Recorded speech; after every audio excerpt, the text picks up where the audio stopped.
You've built a successful life that feels like a prison, and the more successful you become, the tighter the golden handcuffs get. I'm Andrea Shipley, and in this video we're talking about the Golden Handcuffs Paradox, why success actually makes change harder, not easier. If you haven't watched videos 1 and 2 yet, go back and start there, because this video will make a lot more sense if you've already seen those. So what are the golden handcuffs? They're the invisible chains that keep you in a life that looks successful on the outside, but feels hollow on the inside. It might involve your salary. Maybe you're making $150K or $200K, maybe more.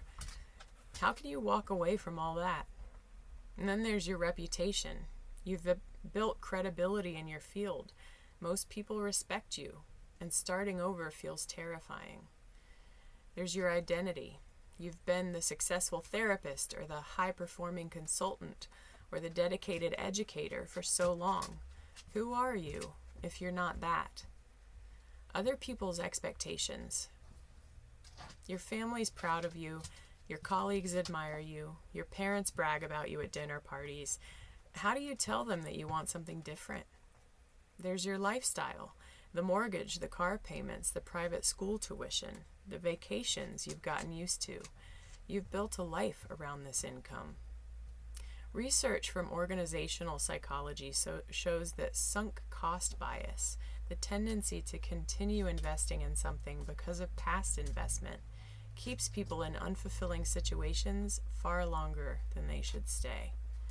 You've invested so much time, energy, and identity into this life. Walking away feels like admitting failure, but staying feels like slow suffocation. Here's the paradox.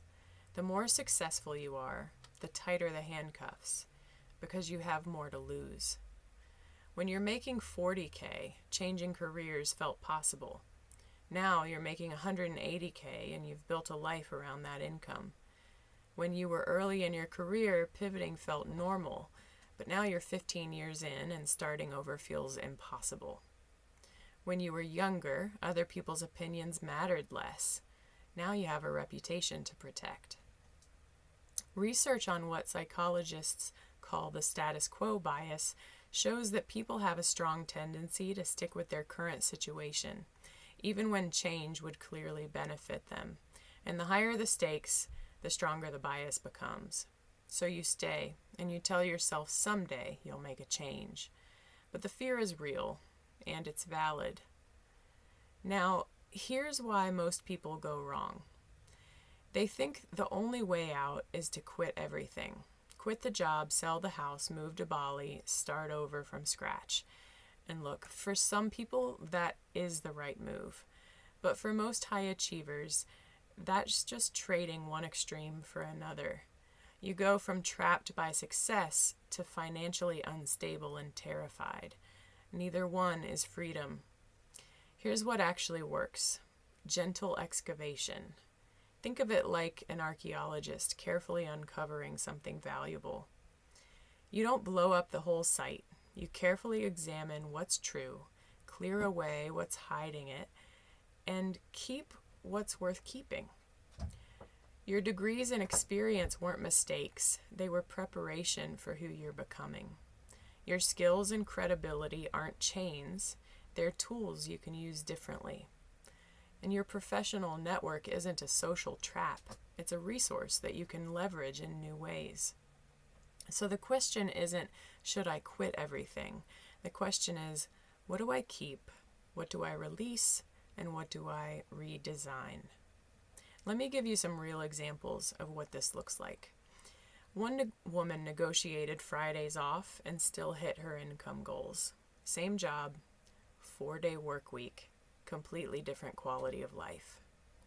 Another transitioned from full-time employee to independent contractor over 18 months, strategically, responsibly, without blowing up her finances. She kept her clients, doubled her income, and cut her hours in half. Another client stayed in her career but designed her retirement. When she was ready to leave her career after a few years, there would be no identity crisis or scramble about how to spend her time. She was already clear about her next steps, and knowing what she was working towards made it easier to enjoy her time left at work. Same career, completely different attitude. I designed a counseling practice and converted a school bus into a home that I could take on the road so I could satisfy my nomadic spirit while still serving my clients at a high level. That's gentle excavation and creative thinking. You're not demolishing, you're redesigning. You're not starting from zero, you're building what you've already created. Building on what you've already created. Here's the mistake people make. They try to change everything at once. A new job, new city, new schedule, new identity, all at the same time. And they get overwhelmed. So they give up and go back to the way things were. Or worse, they burn it all down in a moment of desperation, panic when reality hits, and scramble to rebuild something that looks a lot like what they left. Change doesn't have to be all or nothing. In fact, it works better when it's not. Strategic, incremental change is more sustainable and often more successful than dramatic overhauls. So how do you actually make changes without blowing up your life? That's what we're covering in the next video, the 3-month lifestyle design experiment. It's a practical framework for strategic change so you can move towards your North Star without demolishing everything you've built. I'll walk you through the exact 6-step process I use with my clients to create real sustainable transformation in 90 days. Click to watch video 4, and I'll see you over there.